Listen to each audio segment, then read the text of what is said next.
Hey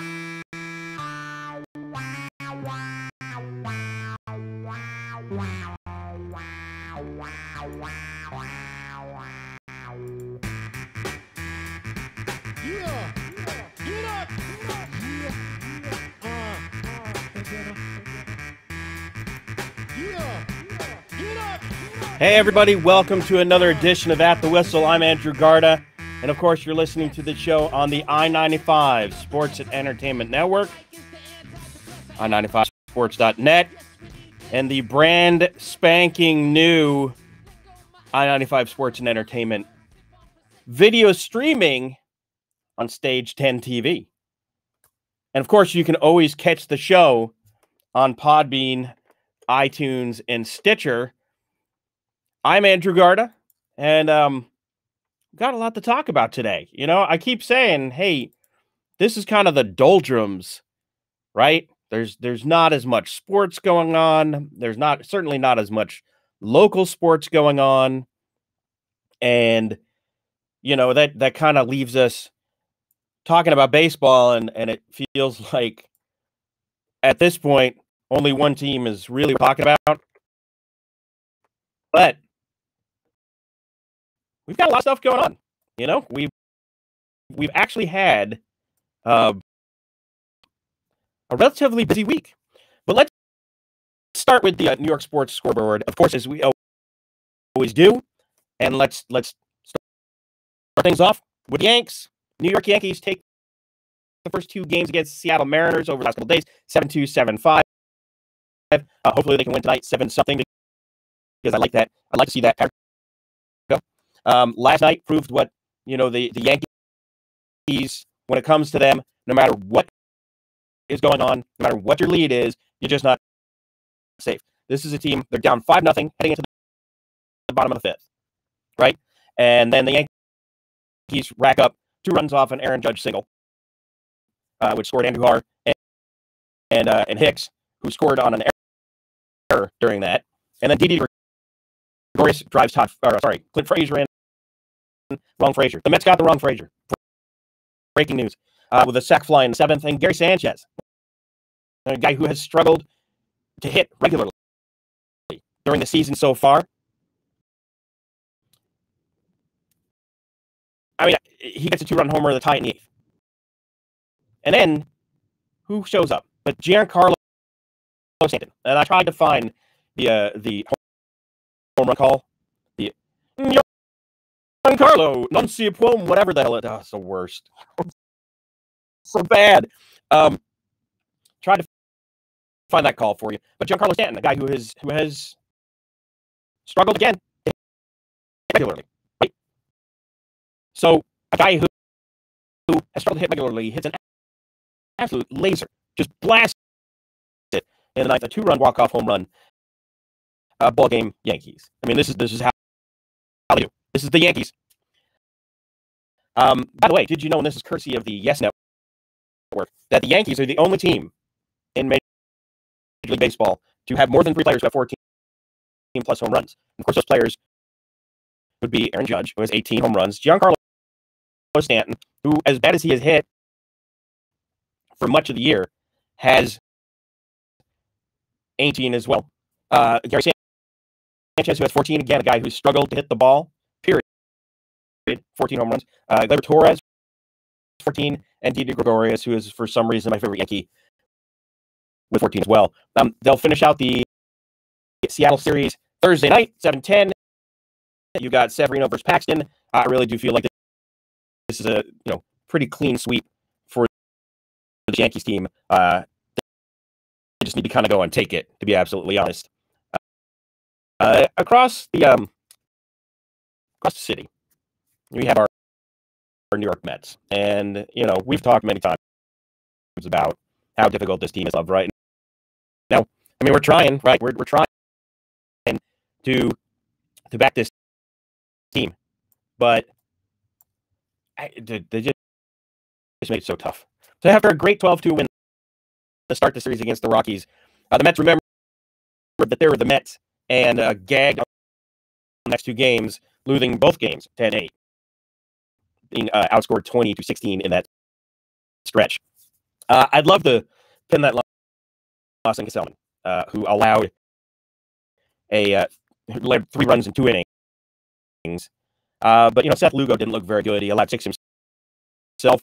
All the 3 of them were unearned runs because of course they were, because of course the Mets are, at the end of the day, their own worst enemy. The Mets did bat around twice, and they scored a run on a bases loaded walk to everybody's favorite Met, Brandon Nimmo. And but this is the Mets, and eventually they just fell apart, as they do, and struggled as they do. And after watching this team, it becomes very difficult to really expect anything but the result that we got. Right? So we have, this is a team that no matter what goes right, something seems to go wrong. The pitching, you have Max start to pitch well, and Syndergaard gets hurt. It's that kind of season. By the way, over the first 6 innings, the Mets left 2 runners on base. They had 22 base runners and just 8 runs. They left a dozen players on base over the course of the game. It's terrible. What can you say about the Mets at this point, except for the fact that they're a team that is just going to continue to struggle? And I keep hearing people say, well, if they could just, if possibly, maybe, they squeeze into the playoffs, they turn things around. But every time you have a moment where you have a 12-2 win against the Rockies, then you have 2 games where they lose in Met fashion. And that's just very discouraging. And let's be honest, all right? So they've been hitting well this series, and by and large, they've been hitting runs, right? 28 runs in 3 games. That's kind of miraculous for the Mets. But at the end of the day, this Mets team, they're going to go back to Citi Field. They're not going to hit again. Coors Field is a hitter's park. That's a ballpark you should hit in. So when the Mets come back to Citi Field, are they going to be able to keep that momentum going? We could have that same discussion about Stanton. He hits better on the road than he does at home. The difference with the Yankees is that, as we were just looking at, with all those home runs, even when their guys are not hitting, they're finding to score runs. And the Mets, by and large, are not doing that. They have not been able to do that. They have not been able to score runs. And that's just flat out difficult. It's hard. As a Mets fan, I think that's one of those things where there's nothing you can do about it except for just live with it. And that's disappointing. There was some good news, though, for local New York teams last night. And that is, we had the National Hockey League Awards, and 2 local teams came away with some significant awards, and that is the New Jersey Devils and the New York Islanders. The Devils, Taylor Hall was named the NHL's Hart Trophy winner. That's the league MVP. A phenomenal season, and set career highs in goals. I think it was 39 goals, 54 assists, 93 points, 41 points ahead of his rookie teammate Nico Hischier. I never pronounce his name correctly. And was a good part of the reason why the Devils were able to make a big jump and get in the wild card spot in the Eastern Conference. Even though they got shellacked by Tampa Bay, you're still in a situation where I think you look at what they did and what Hall did, and especially January and February, when he was just unbelievable. Got points in 26 consecutive games, and could have done even better. And it wasn't even an official streak, apparently, because he missed 3 games, so it was broken up. But he was exceptional, and there was 38 points during that stretch. So very well deserved and a great thing for the Devils. The New York Islanders rookie Matthew Barzal was awarded the Rookie of the Year trophy, the Calder Trophy. He finished the season with 22 goals and 63 assists. His 85 points are the third most in the season by a rookie in the last 25 years, behind Alex Ovechkin, which was 106, and Sidney Crosby 102. That's according to ESPN Stats and Info. That is some rarefied air to be in there. Barzal was also one of only 3 Islanders to record 80 points in a rookie season, and he joined Hall of Famers Mike Bossy and Brian Trottier. That's just the 5th Islander also to win the Calder Trophy. So listen, let's not get over our skis here and get too excited. Much like the Mets, this is the Islanders we're talking about. So who knows if it's going to actually make a difference? But hopefully, Barzal can build on this, and one day someone else can win, or can win the Rookie of the Year trophy, record 80 points rookie season, and I'll be saying something like joining Hall of Famers Mike Bossy, Brian Trottier, and Matthew Barzal. That's a long way away. I guess I don't want to get over my skis with it, but this is a team that honestly, we don't know what's going to happen with John Tavares, and we won't know for some time. And as an Islander fan, I feel your pain. This is difficult, but it's another thing to have a guy like Barzal. I mean, it gives you some faith that maybe this Islanders team is one which has talent beyond Tavares.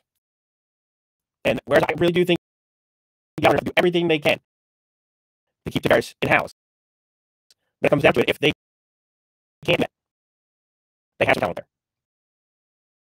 So see, I mean, this could just be me, like, sitting here desperately trying to come up with reasons why this may not be a bad thing if Tavares leaves. That could just be, this could just be me doing that. Honestly, though, I do believe that I don't retain Tavares. I feel like they've made a lot of strides in trying to look an environment like to improve their chances. And as an Islanders fan, getting rid of Snow was a big first step. But we'll see. Also, the Devils, Boyle won the Master Trophy, which is a trophy for a player who is showing himself to be dedicated to hockey. So, on and off the ice, stuff like that. So, big NHL awards show night for local teams. And that's pretty much our scoreboard for right now. We are going to talk about a lot of things beyond today. We're going to talk about this. We're going to talk about the debut of One Jets Drive. I feel like every time I say One Jets Drive for the Facebook show, I feel like I should create some sort of theme song. Welcome to One Jets Drive, where all the Jets are dropping footballs. Anyway, we'll break down that for the episode that debuted on Tuesday. And we're also going to talk a little general football as well. We're going to talk about a letter in the New York Times. I think it is the page written by several NFL players to President Trump, and what will, I'm sure, end up triggering yet another police and bad things for President making NFL's life harder. And you're listening to this again. Andrew Garda, listening to the online Entertainment Network.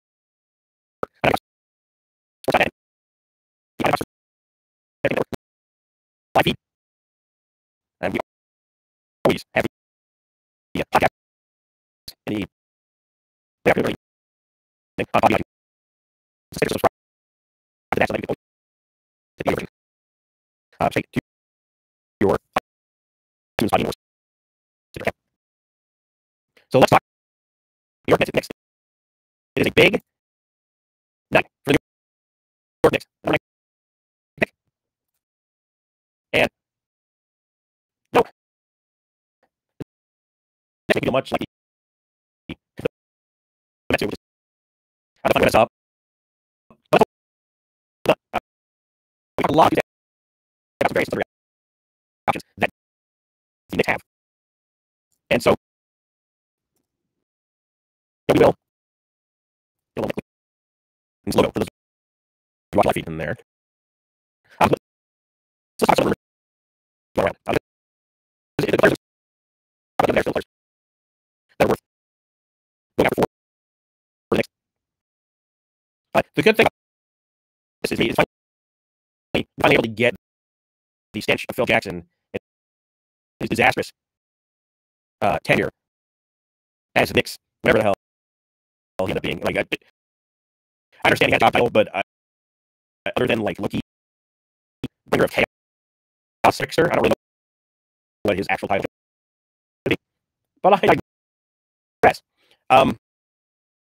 So this is an opportunity for the Knicks to finally kind of wipe off that Phil Jackson stench and move on. We still got to deal with Frank Ntilikina. Hopefully, he can develop into a solid player. But that's just Steve Mills and Perry a chance to start putting their stamp on this team. And we've heard a lot of rumors lately. We're in the last, I guess, 24 hours, or something around the term too, about the Knicks trying to move up. But it sounds very much like that's not anymore. There was going to be jumping up and making a trade with the Milwaukee Bucks, possibly another team up there in the top five. But from everything that I'm hearing people report today, it sounds very much like the Knicks don't want to. I mean, they don't want to part with picks from next year and go with going for it. And I think that's what. Listen, this is not. We talked about it on Tuesday. Once you get out of that top 3 to 5 area, like you're usually not going to hit a home run. Now you do get gems, like a draft, right? Mid and late round picks. Sometimes become gems. Like sometimes they can become, like Steph Curry. A lot of times they don't. What you're really looking for beyond those first home run worthy picks are generally a guy who's going to give you a lot of basketball for a long time. But solid basketball is really the key. And in the case of the Knicks, they're going to have some opportunity to go and have a guy who can beat a guy. Beat so the Knicks they don't expect to hit a home run. They don't expect to have a massive change in what they do. And as Mills and Murray have said, they're looking towards 2019, 2020 and the free agency class before they really make their move. Right? They're looking at like a Lowry or someone to come. That means they have a good team there to do it. But it also means that they are not going to sell the future. And it's funny because and we'll get into this in the next segment. We'll talk a little bit about One Jets Drive, but the theme there from Mike McCagnon, it was we want a short-term good roster, but not totally savage our prospects to be long-term good team as well. And the Knicks are, I think, they want to put a competitive roster together, but they know that their real shot is in the next 2 years after the season coming up, and so they're not in a position to mortgage the future because they're going to win a championship now. Even if LeBron leaves and is in the Western Conference, I mean, it doesn't even make a difference. To be absolutely honest, right? At the end of the day, I think we all feel like the Golden State Warriors are your pretty much expected NBA title winners for the foreseeable future until that group gets old, or until somebody, the Celtics or the Sixers kind of come into their own. Where LeBron goes can impact that. But so I guess what I should say is the Knicks are not looking to win a championship this year. They know that they're going to have, it's going to be difficult anyway. Like, even if they magically added several players, like, short of LeBron, this team is not a playoff team. And even if they add LeBron, they're not winning a championship with the team as it is, especially without Porzingis. And I'm not, by the way, saying that LeBron is even thinking about going to the Knicks, because he's not. I'm just saying that's the only way I could foresee this Knicks team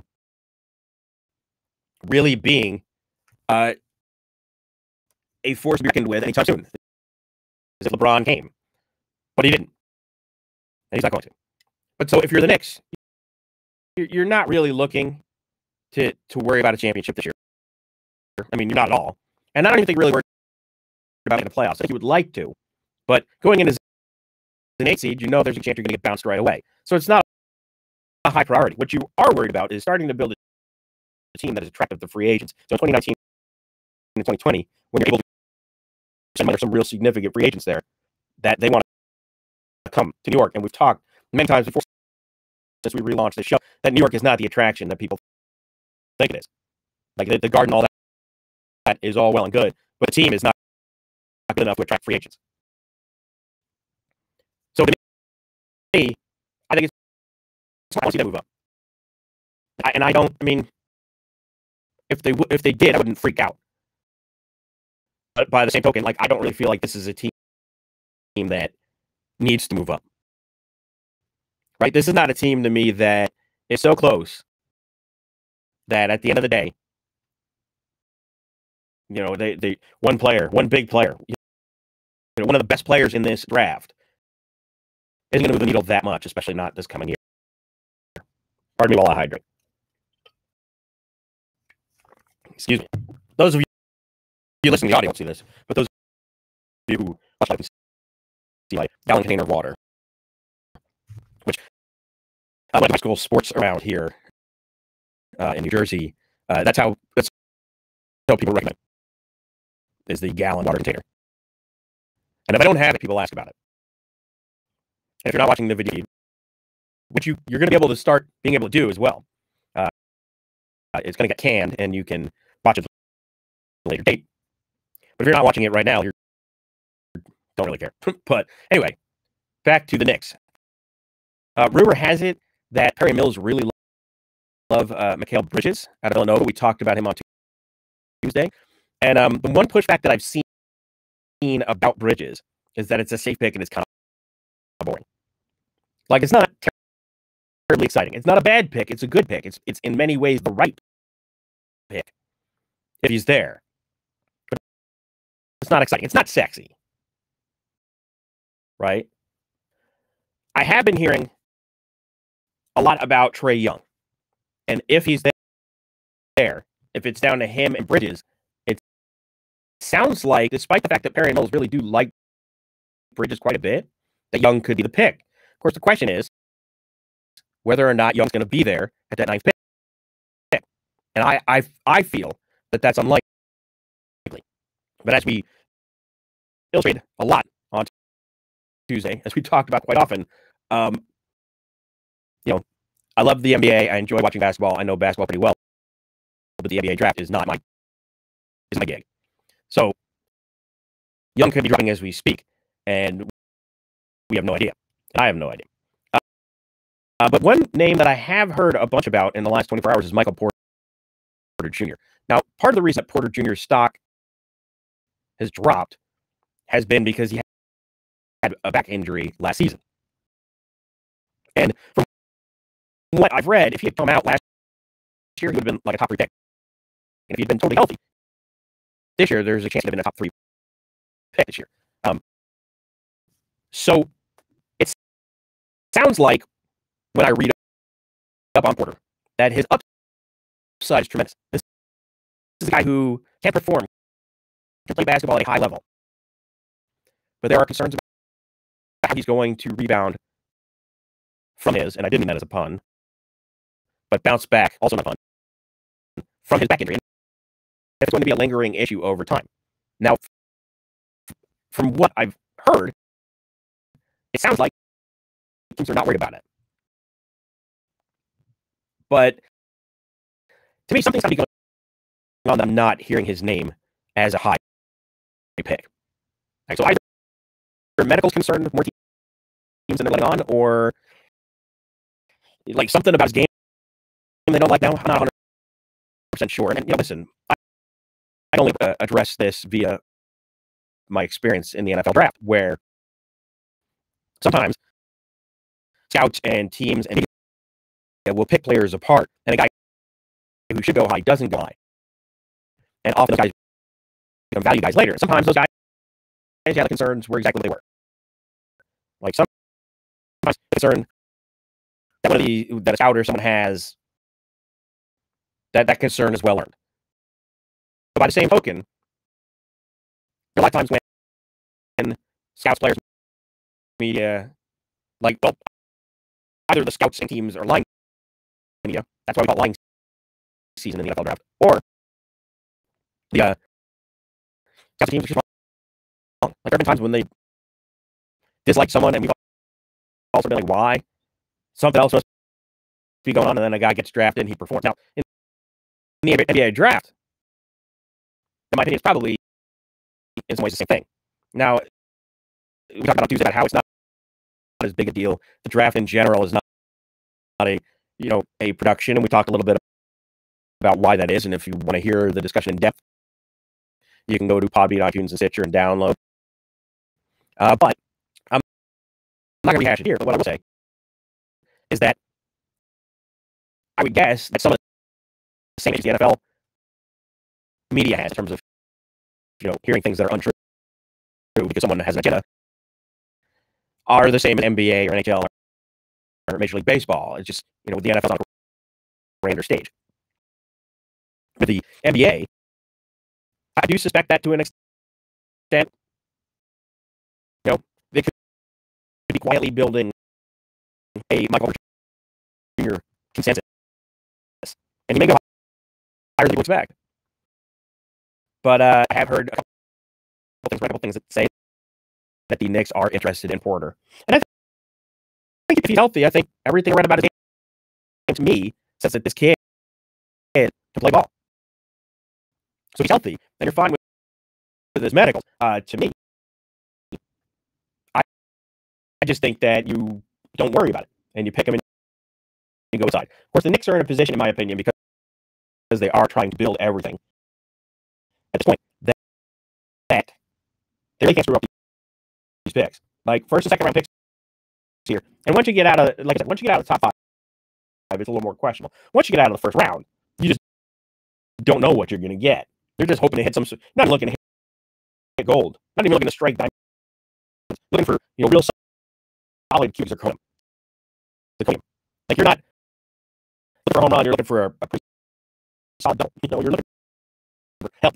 And to me, though, the Knicks have to come away with two solid players. And to me, that's why I kind of move towards the Cubilla. That's why I sort of lean towards Bridges. Although, again, I like Young quite a bit as well. But Bridges is a play. I think I think he is a good player. I think he's very experienced.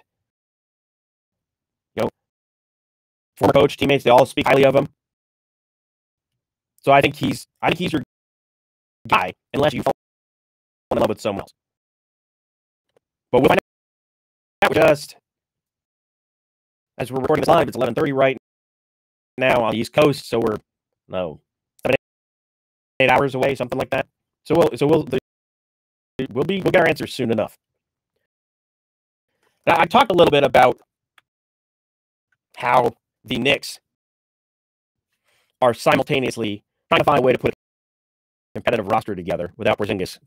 It's possible he doesn't play at all this year, but without Porzingis or with Porzingis, but try and put a good roster together, but at the same point, build for tomorrow. How do you I mean, this is really, at the end of the day, what drafting is all about, right? How am I competitive? How do I remain competitive? But at the same point, how do I make sure that I'm competitive 2 years from now? Like, I can go out, in some sports, you can go out and you can buy all sorts of talent, and that's good for right now. But in 3 or 4 years, you may not have anything, or you may be so cap struck that by the time you're signing and get too old, you're stuck with them.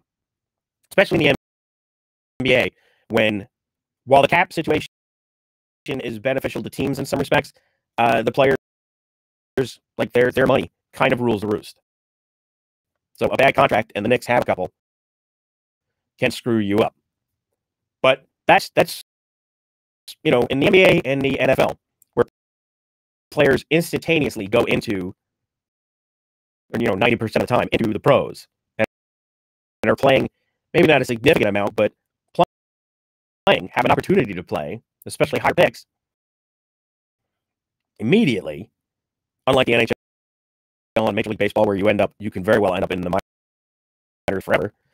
But with those two, like, you have to, you could have an instant impact. And you can immediately see what these players can do. So that kind of circuitous little transition there brings me to One Jets Drive, the Jets' new Facebook TV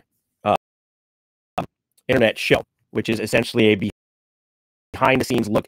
I thought at like mini camps and OTAs is where we were going to start, but it looks like the whole offseason, basically.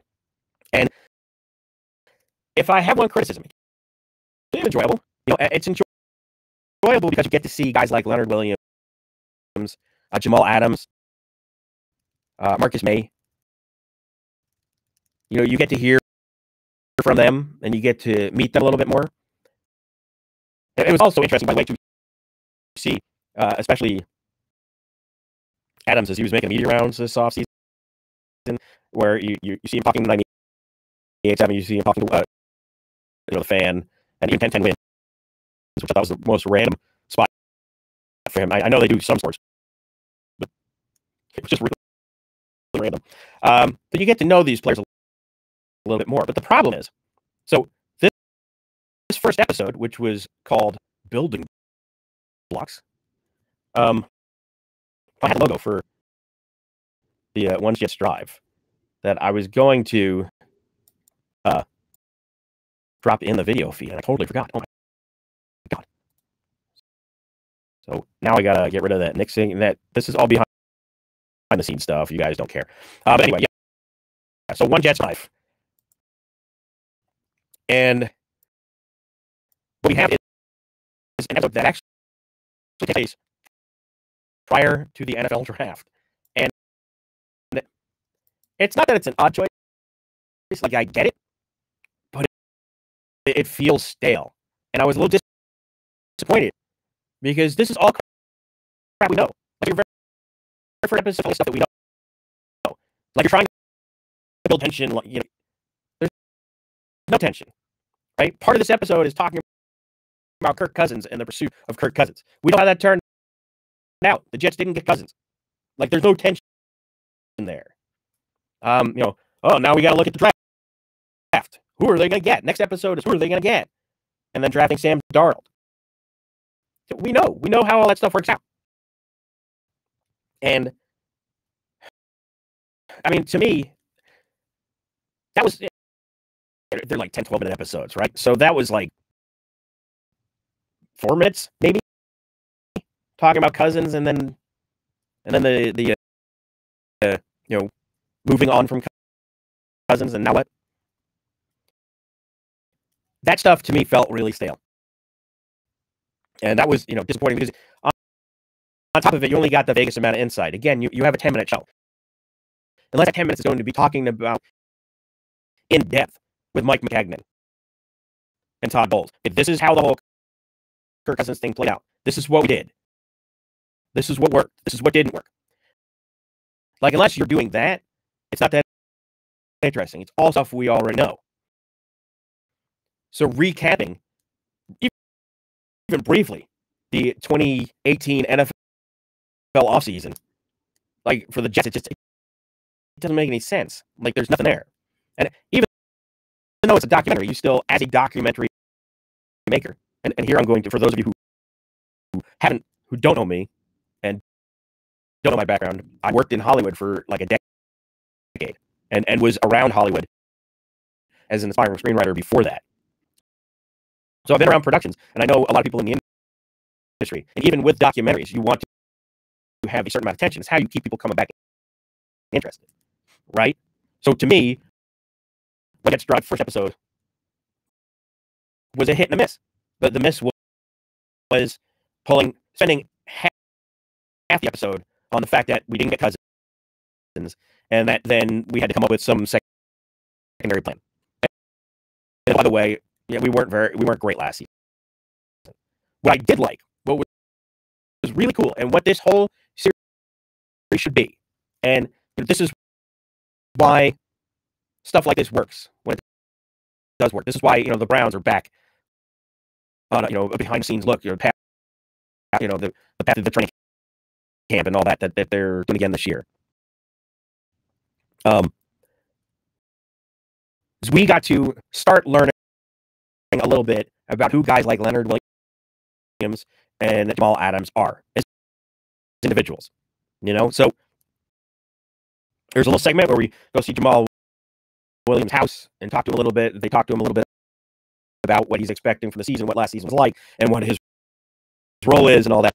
And that stuff is all great, and we'll talk a little bit about that in a minute. But what was equally fascinating to me was that Jamal Adams has 2 dogs, and he feeds them some really weird crap.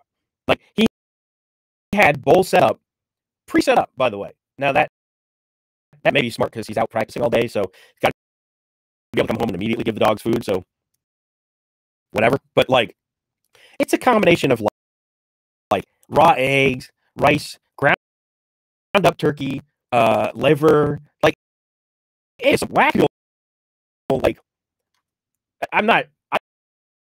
listen, my dogs get the little kibbles that they get, and they're pretty happy and healthy. One of my dogs would eat anything, and probably is really upset that I'm not Leonard Williams because I'm not feeding him meat. There have been studies, there have been stuff shown about how you feed dogs. I don't mean to say that Williams is completely insane for feeding his dogs that stuff, or that he's wrong or anything like that. But it is fascinating to me, and it is kind of crazy. Like, to see this when he pulled this stuff out. I'm like, are you going to eat that? Like, what the hell? Like, that's a lot of random meat, and it's all raw and everything. Oh, it's going to the dogs. That stuff to me is fun and fascinating. Like, that's some of the behind stuff. If this is going to be a series worth following, and we will follow it each week, we will talk about it. We'll probably have a One Jets Drive Thursday. Like a 10-minute segment every Thursday. Talking about 10-minute help. They make a 15-minute segment and longer than the show. I don't know. But if it's going to be worth us following, and I do think if you're a Jets fan, or even an NFL fan in general, checking out the first episode is worth it. Because those little insights into stuff like Leonard Williams and his dogs, making them human beings. I think one of the biggest problems the NFL faces, and NFL players face in this very divisive time we have, is that people fail to remember that they're human beings. Right? They forget that these guys are anything but these tackling, running, bots. These pixelated Madden games. Right? We forget that these are real people, and the impact that this game has on them, and who they are as people. So I hope there's more stuff like this. I hope we get to see like Josh McCown's life briefly. I hope we get to see a little bit more of that. I mean, the byplay between Adams and May is phenomenal. Like, I get the sense that they are really funny together. Like, just in the brief, there's a dual interview with the two of them talking about how, they want to up their game in secondary this year and how important it is and everything. And they're clowning on each other. Like, part of the interview, is Adams being like, he doesn't respect my basketball game or my bowling game. It's funny. And there are funny moments in this, and that to me is probably what's going to be the biggest draw. Probably what will keep me coming back. Now, because I'm a huge nerd, both football and otherwise, and those of you watching at home, of course, I've got my Football Guys t-shirt on. So clearly I get into the stats and the fantasy football aspect as I work for them, but I love the minutia. So I want to hear in depth how they come to Sam Darnold next week. Right? I want to see that stuff. But I do also want to get to know my New York Jets. I want to get to know the guys who are out there every single weekend, busting their ass to entertain us and to win. And that's what I would,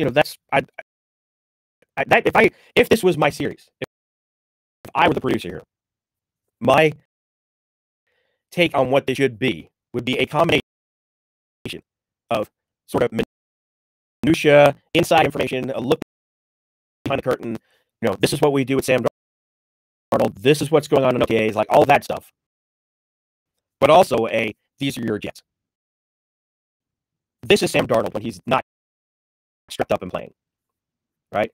This is Isaiah Crowell. This is Bilal Powell. And I think that's I think where this series would find its most success.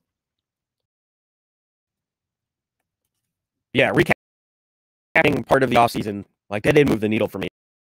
The stuff with Adams and May and Williams really, really did work. Now, there were some interesting notes from Mike McCagnon in talking.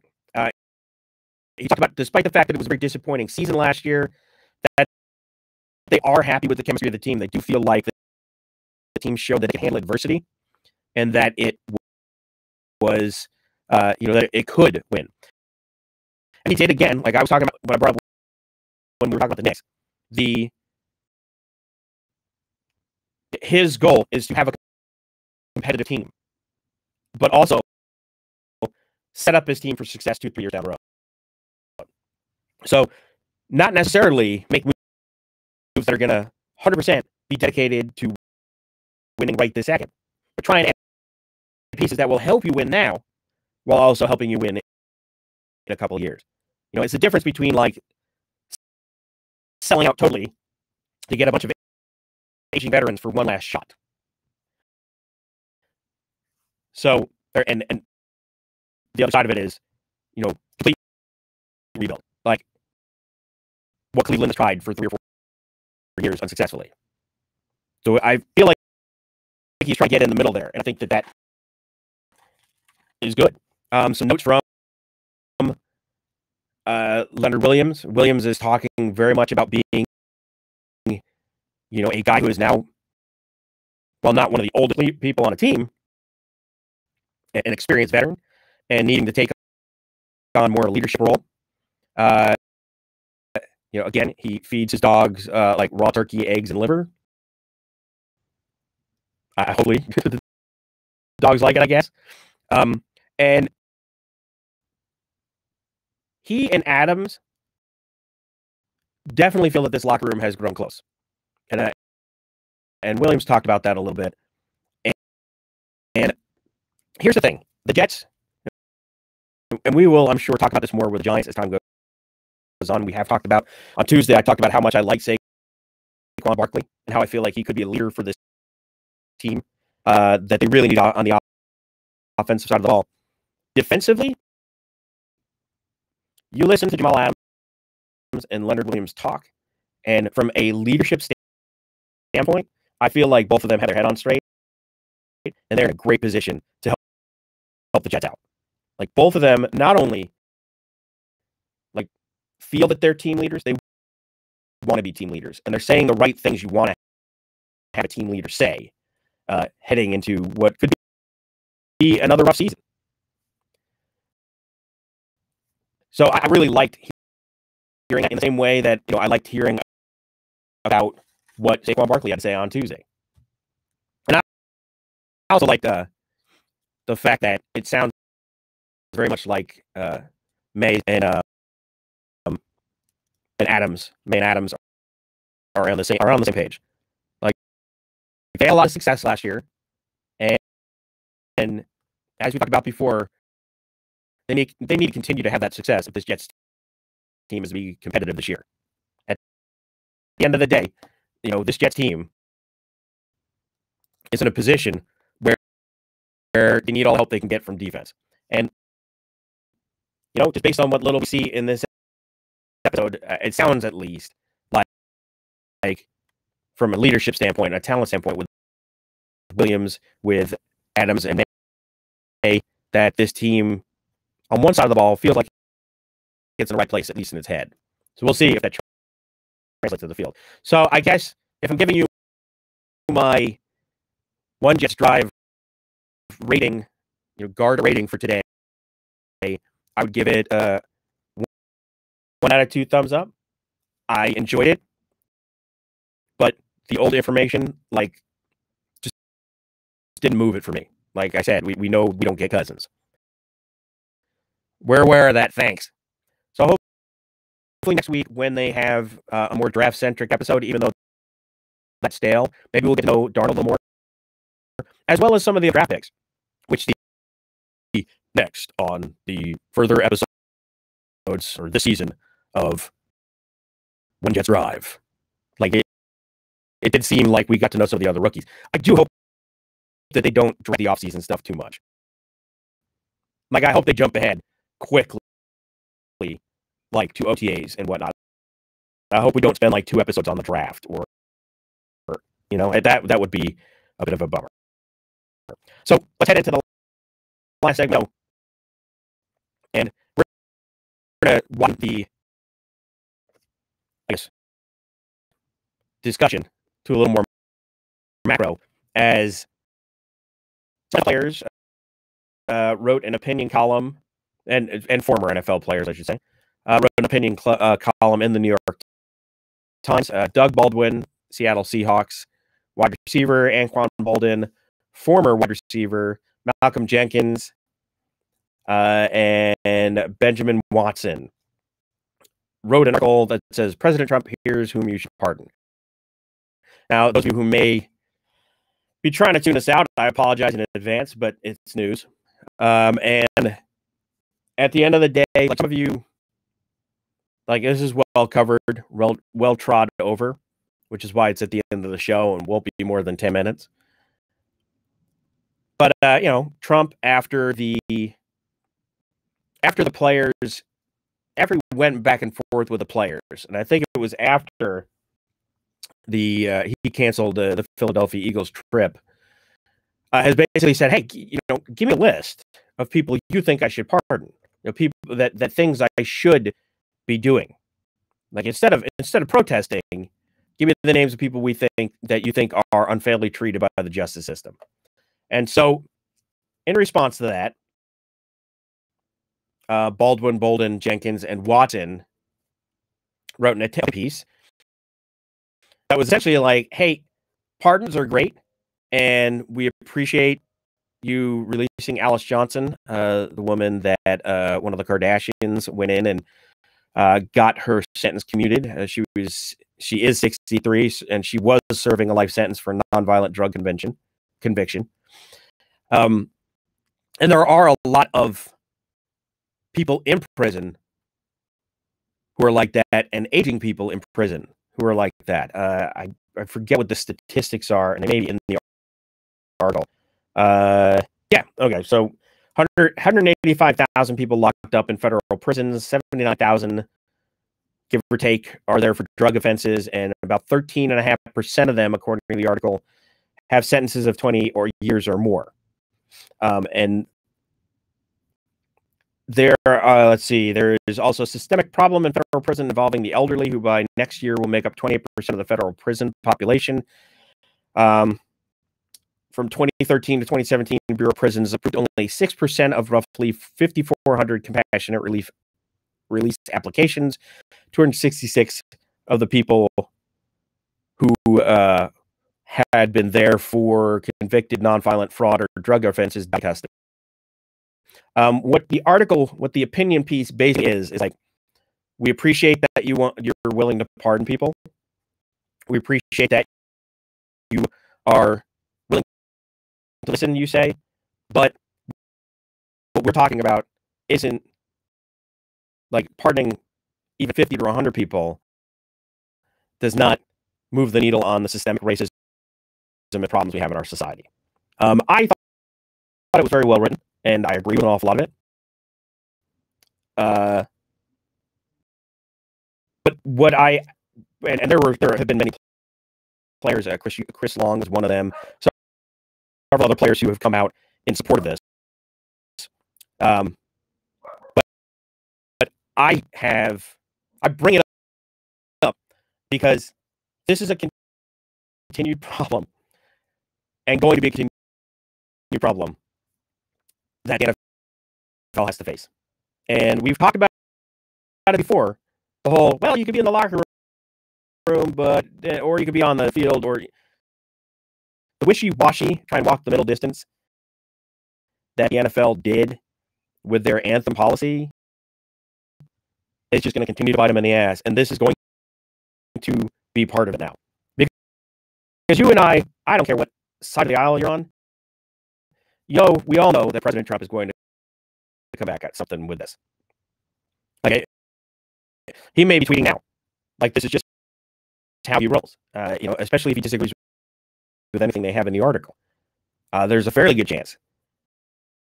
And it's just going to push him more to be critical of the NFL in the fall. And wherever you land on the issue of anthem protests, like, I think we can all agree that, like, the overall solution was not a solution. Like, I respected the NFL, even if I disagree with them on it. I would have respected the NFL for coming out and saying, you have to be out there and standing, or everyone's in the locker room. Right? I would think it would have gone over better if they talked to players, but that's area well trod.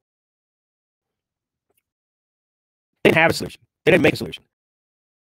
They kind of made a solution. It's a half solution, not even a half. Right? I tell my kids, that wasn't half-assed, that wasn't even quarter-assed.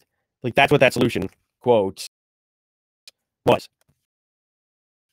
And so,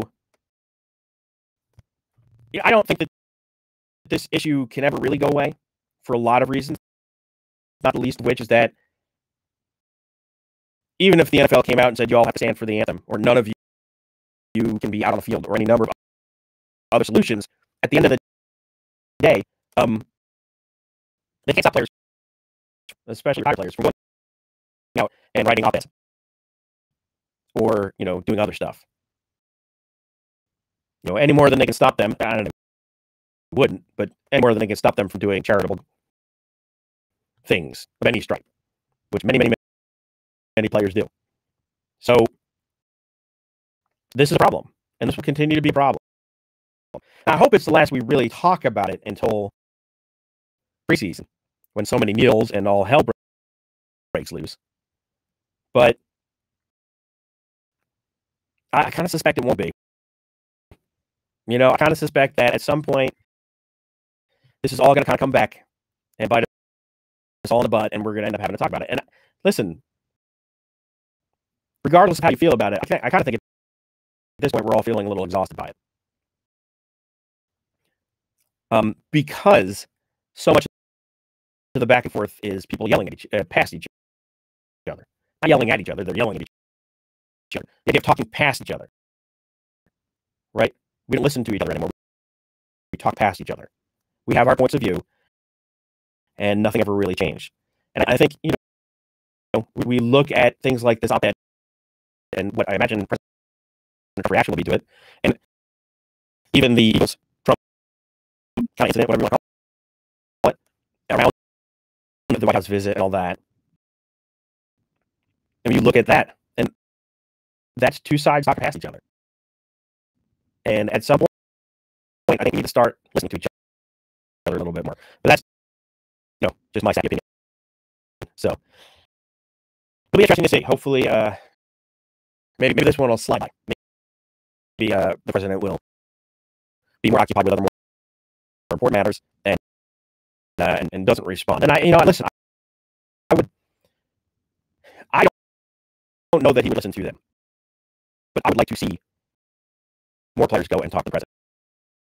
The various members of the NFL, former and current, have gone and talked to, I believe, this administration, but definitely people in Congress and elsewhere on Capitol Hill. And I'd like to see more of that. I just would also like to see some more open-mindedness on the other side of the table there as well. Like, I think part of the reason that you have op-eds and stuff like this is because people don't feel like they're being heard. But it's, a problem on both sides. I would like to see this somehow settled one or the other so that it is less of an issue during football this year. But I don't expect it. And I say that because I want the anthem protest to stop or anything like that. It just, I want to see it move to the next phase. Like, I want to see some more solutions. And I want to see change within our government, within our police structure, and elsewhere. And I know that a lot of players are doing things off the field to make that happen. And maybe the key is those of us in the media have to do a better job of talking about that and talk about what those changes may look like. I think quite often, and I'm sure anybody listening will agree, the media gets kind of stuck into the thing that's going to get them the hottest clicks and the most immediate reaction. And I hope that at some point they do a better job of continuing to promote some of the things that are good that are happening. Not because I'm like, I want it all happy shiny Pollyanna, but because those things are worth talking about. And I think there are a lot of Americans, a lot of NFL fans, who might be more inclined to listen if the media did a better job of publishing the positive things that players do, which we know out there, which we see all the time, and which just don't get traction. So we'll see. It's a much bigger. It's for somebody with a much bigger pay grade to me to figure out. But the NFL, continues to be an organization that just doesn't seem to know how to get out its own way. And I think we're about to see another example of it after this article. So that's going to do it. Hopefully the sound ran smooth the last time out. People were telling me that the sound on, I think, Facebook, on the Facebook feed and the feed in general, is a little hinky. But it's my fault. I'm still dealing with some internet issues at home. I'm getting a better router. Hopefully, in the next couple of weeks, that will improve. If it didn't, it may improve now. I have no idea. So stick with me on that. And of course, I record the show as well. So go on and listen to the whole show if you're tired of seeing my ugly mug. Thank you very much for joining me. I'll be back on Tuesday at 11 a.m. Eastern Standard Time here on the 95 Sports Entertainment Network on 95sports.net and live streaming on state10.tv.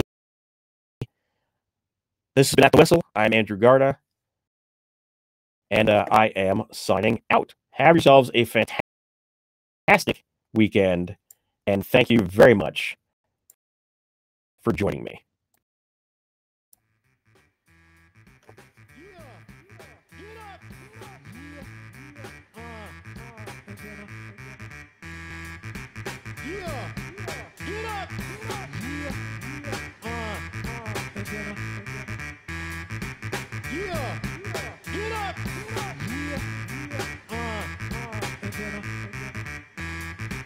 Yeah.